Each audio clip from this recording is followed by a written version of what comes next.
Hello, ladies. How are you today? Good. Good, thank you. I'm doing very well as well. And I really loved X. And I was not expecting to. You guys brought so many layers to it. Speaking of which, I really loved the making of the art house independent film. Brittany, could you talk about the meta of making a movie about making a movie?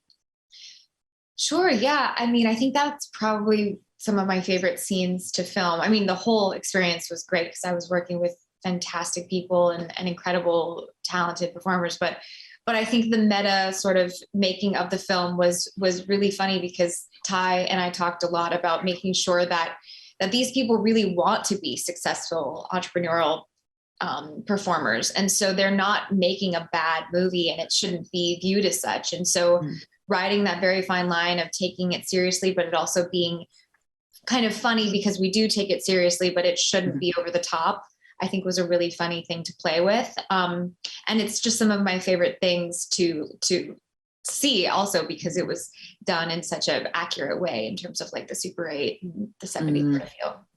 Yeah, that was really fascinating for me to watch. But Mia, also, I'm sure it must have been really fascinating and difficult to like play dual roles for you. What discussions did you have with Ty about Maxine and Pearl outside of just prosthetics?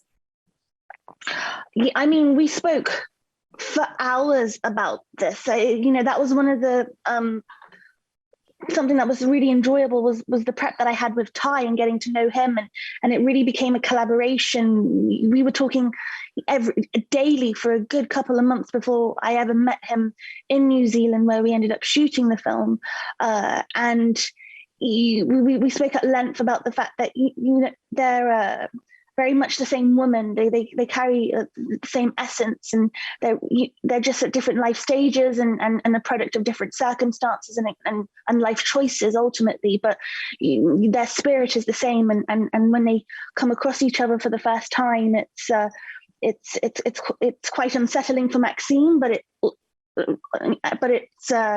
it sparks something in Pearl. And Ty was also very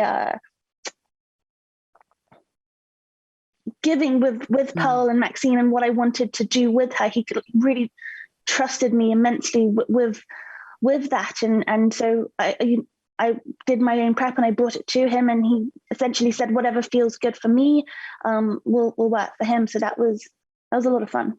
Oh, that's wonderful. Now, I really love that Bobby Lynn could easily appear to be kind of like the queen bee type character, or someone who doesn't really care or is kind of casually cruel, but instead she's actually kind of a sweetheart, which was surprising to me, but especially in her interactions with both Wayne and Jackson. Can you talk about like the dynamic there, like you were saying, the professional aspect of wanting to be famous and wanting to make a good film?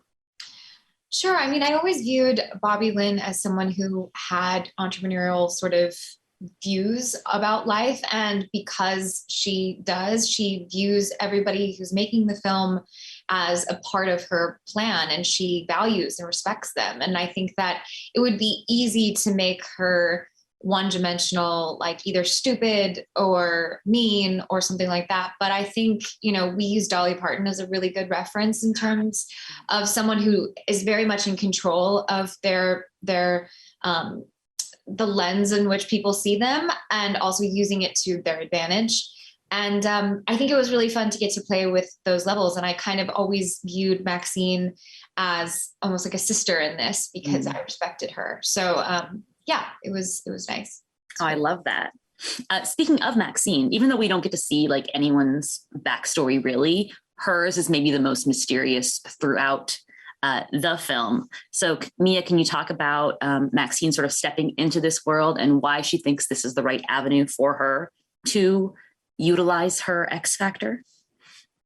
Yeah, well, I see Maxine as someone who's incredibly ambitious and is very keen to get out of the situation that she's in and then kind of make more for herself than what life has handed her.